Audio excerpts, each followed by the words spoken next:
You know, we have a little bit of a differential diagnosis here. It can be tough to determine if it's true job burnout or maybe somebody just needs a break or a vacation. So, Judy, explain to us how we make that, that differentiation. To know if it's job burnout, there are actually three factors. The first one is that you feel a sense of continued exhaustion. No matter how much rest you get, you have constant exhaustion both emotionally and physically. The second factor is depersonalization. This means that you lose your ability to have empathy. You don't really feel connected to your job, to your coworkers, and you're kind of just going through the motions.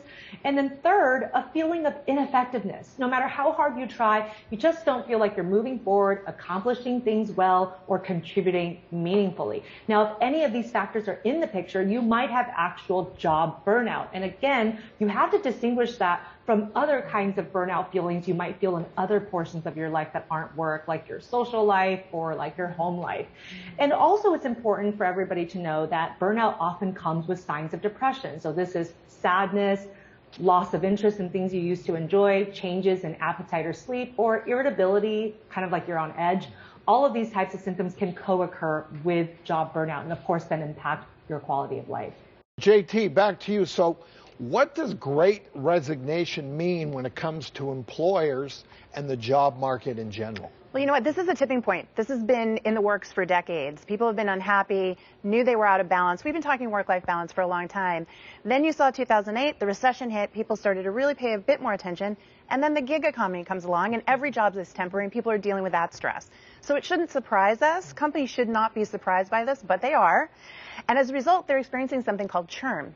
Churn is the technical term for when somebody leaves and creates excessive opportunity. So you've been at a job for a while, you quit, all of a sudden we need 2 or 3 people to replace you. Most companies haven't prepared for that. And that is why everywhere you look, there are help wanted signs and crazy, crazy incentives, sign-on bonuses, child care benefits, anything that they can throw at people right now, they're doing to try to incentivize them to come to the workplace. And it's still not working. And that's because people do not want to do a job where they feel mentally or physically strained. If it's not going to work for them, they're not going to do it. Many are feeling a crisis of purpose, and joining us now is someone who knows this feeling all too well and firsthand. This is Mindy, and she's a former marketing director who left her job at the height of the pandemic. Mindy, welcome to the show, and thanks so much for being here. Thank you for having me. Tell us how your work life changed pre-pandemic versus during the pandemic. That's what we're talking about today. Yeah, so prior to the pandemic, I was leading marketing and communications for a local events and hospitality company here in Austin, Texas. And then I got pregnant. Me and my husband got pregnant, and 2 weeks after we announced our pregnancy, the pandemic hit. And I really had to decide what was more important, my family and my mental health, or keeping this small business alive. And ultimately, I had to choose my family. Mindy, you made a big life change. I mean, you seem like you're thriving. How is changing your job situation changed your life? I've been a new mom now for a whole year. And in tandem with that, I've always wanted to be a writer. I've been super passionate since I was a little girl.